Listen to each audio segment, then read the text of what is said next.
TV show, if you know you are supposed to pay so much in license fees, then you don't pay, you are not compliant.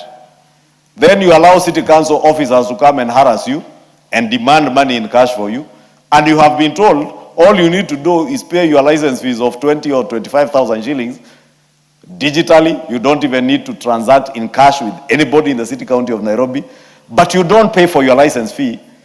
Then you allow corruption to thrive within that space, because when enforcement officers come, you want to give them 1,000 shillings, 2,000 shillings.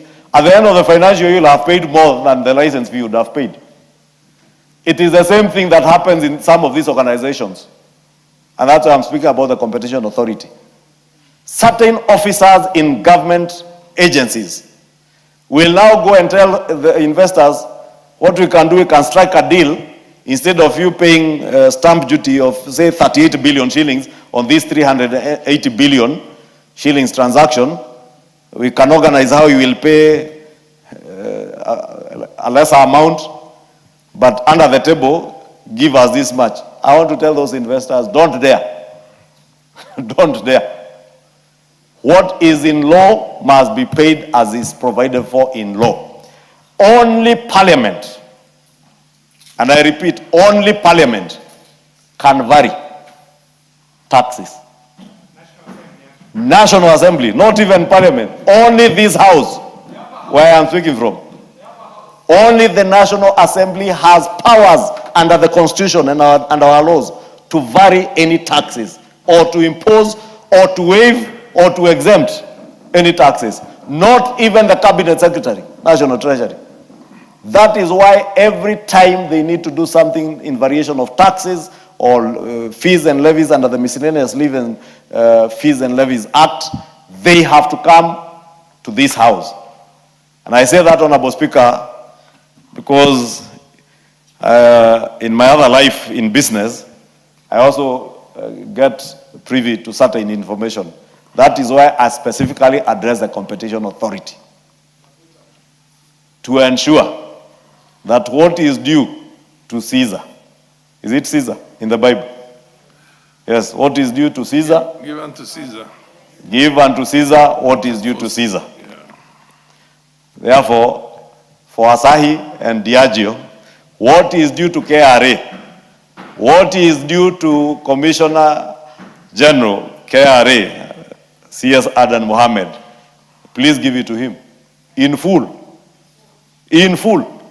What is due to the DG, Competition Authority, please pay in full. Honorable Speaker, I just digressed on that because these are things that are live today in our market, and as the guarantors of the people of Kenya to oversight the executive. You didn't finish the statement. You also give unto God what is due to God. Oh yes. I deliberately avoided finishing that statement, Honorable Speaker, because these are people who are in the alcohol business. So that is why I restricted myself, that they give unto Caesar what is due unto Caesar. I do not know whether they give to God, but probably in their private capacities, or even as an organization, if they go to church or to mosques and give to God, may they also give unto God.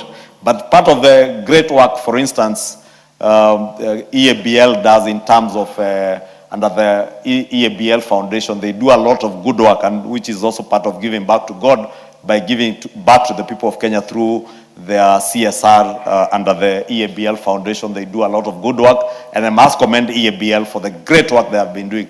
And that's why I'm saying, even as new owners come into that company, may they carry on with the culture that was there under Diageo, that even Asahi, I know the Japanese people are quite generous, that they continue being generous to the people of Kenya by giving unto the people of Kenya. Because giving to the people of Kenya, these are the people of God, you're also giving to God. And may they give also to God what is due to God.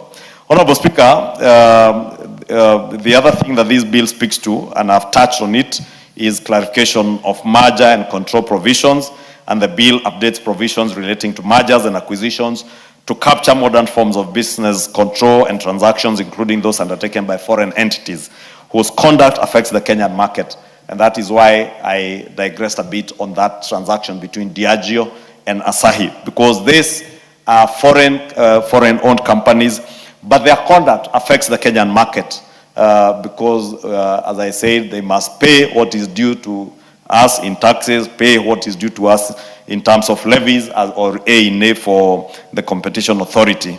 And therefore, I don't need to belabor that point. But this is necessary to ensure that the competition regulation remains effective in a globalized and interconnected economy, because we live in a global economy, Honorable Speaker. Honorable Speaker, in conclusion, with the enactment of this bill, we will be promoting very fair competition in our marketplace in this country. We will be protecting consumers from exploitation and deceptive trade practices. We also be supporting small and medium enterprises against unfair market conduct, as I said, in the unfair conduct by dominant buyers. We also be strengthening regulation of our digital markets and emerging technologies, and also enhance investor confidence and market transparency, as we also align Kenya's competition framework with international best practices. Therefore, Honorable Speaker, this bill is very timely and necessary in today's world, and it responds to emerging economic realities and strengthens Kenya's legal framework to support a competitive, innovative, and consumer-friendly economy. It is a bill against unfair business, designed to guarantee that the hard-working Kenyan entrepreneurs and the Kenyan consumers, everyday consumer of goods, are fully protected from corporate exploitation or the exploitation by those who are in business. I therefore urge all of us as guarantors of the rights of the Kenyan people and as their representatives to support this bill in amending the Competition Act under this Amendment Bill of 2026.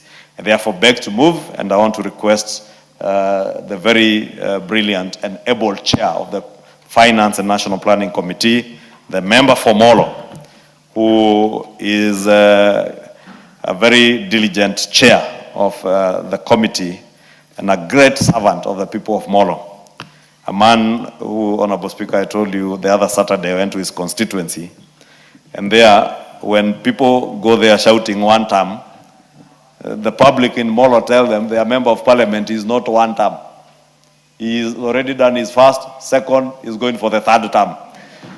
So the young people, border riders, told me as I went to pick my vehicle that please continue supporting our member of parliament, because he is very supportive of the work of the National Assembly and very supportive of us as his constituents. And we tell those who come to shout one term here that it is them who can serve one term. The member for Molo, Mp Kimani Kuria, is doing his third term. He'll be back here doing his third term after he finishes his second term, because some are trying to hate on him or hit on him because of his great work. But let me say, Honorable Speaker, it is rare. And I know because I have been around for some time, just like you, Honorable Speaker. And you have been in this house with many members of parliament, previous members of parliament from Molo.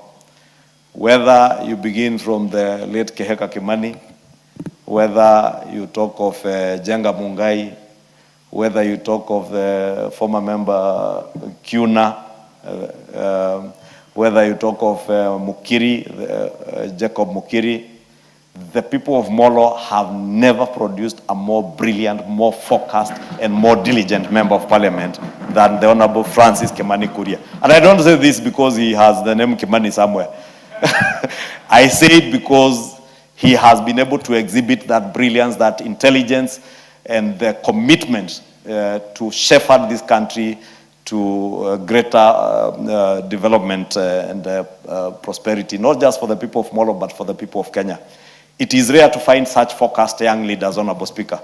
Many young leaders in today's world are getting tempted to want to speak to the things they hear out there. And you saw some here speaking about Mutumba things that were nowhere during the finance bill. You have seen some even attempt to apologize to the people of Kenya belatedly because they cannot match the brilliance of Honorable Kimani Kuria. And I want to encourage my brother Kimani Kuria. He is going places.